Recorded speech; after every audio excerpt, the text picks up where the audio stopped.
Hey everyone, it's Heather Lewis from Undress and Refresh, and this is going to be the dresser that we are working on today.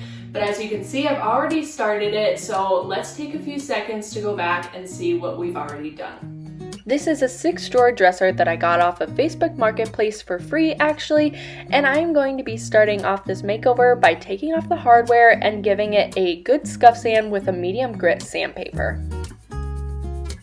Then I am going in with Farmhouse Paint's all natural cleaning kit. I'm just mixing a little bit of this salt into a little bit of hot water. There's measurements on the package that you can look for. And then I am taking this score pad and gently wiping the dresser clean.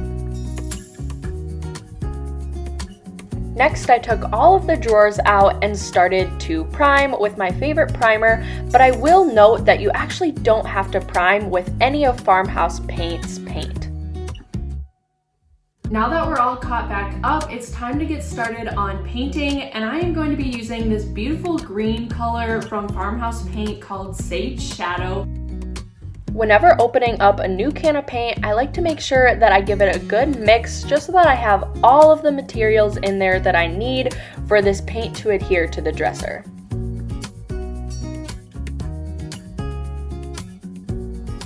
It took 2 coats to achieve full coverage on this dresser, and like I said, you really don't have to prime. You also don't have to sand either. I guess it's just a force of habit, and that's why I decided to do it for this project, but it is not necessary because Farmhouse Paint is an all-in-one solution.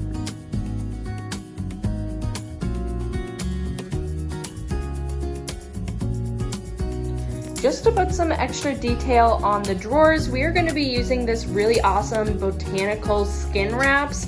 This is going to be really fun to put on some of the drawers. And in order to do that, we are going to be using this glazing gel here. That's what's going to stick this wrap onto the actual surface of the dressers here. So the goal is going to be with these wraps is to do the 2 bottom drawers on each side. Now there are 3 drawers total, as you can see a little bit over here on each side, but we're only gonna stick to the bottom 2 on each side.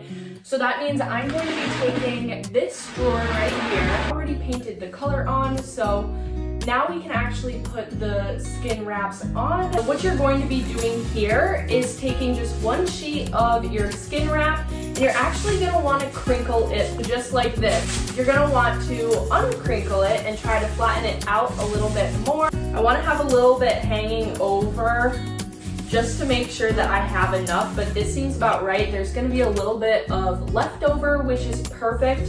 So now that we've done that, I'm gonna set this off to the side, and I'm gonna go ahead and grab this glazing gel. This is going to be kind of the glue that holds the texture wrap onto the drawer front. So I'm gonna be using the glazing gel, and then I also have an angle brush from Farmhouse Paint as well. This is an amazing brush. So we're gonna get started on putting this first coat onto this drawer front. I have a good layer of this glazing gel on the actual drawer front after you've put the paint on, so that your texture wrap is going to stick properly. This stuff glides on super easy. It doesn't feel too stick that you're kind of like that you're scraping it. It goes on super smooth, which makes it super easy to apply. All right, now we're gonna set this off to the side and grab our already wrinkled texture wrap here.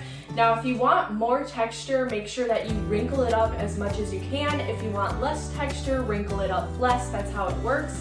So we're gonna go ahead and get this set on again.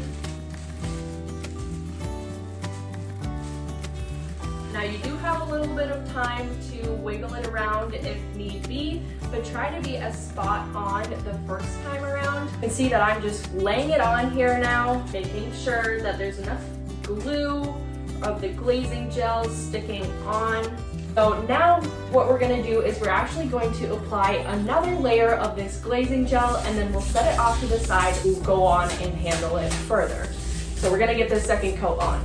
I continued to follow this process on the rest of the 3 drawers, and then I ripped off the excess, and because it was wet, it was super easy to rip off. Also using the wet brush when needed.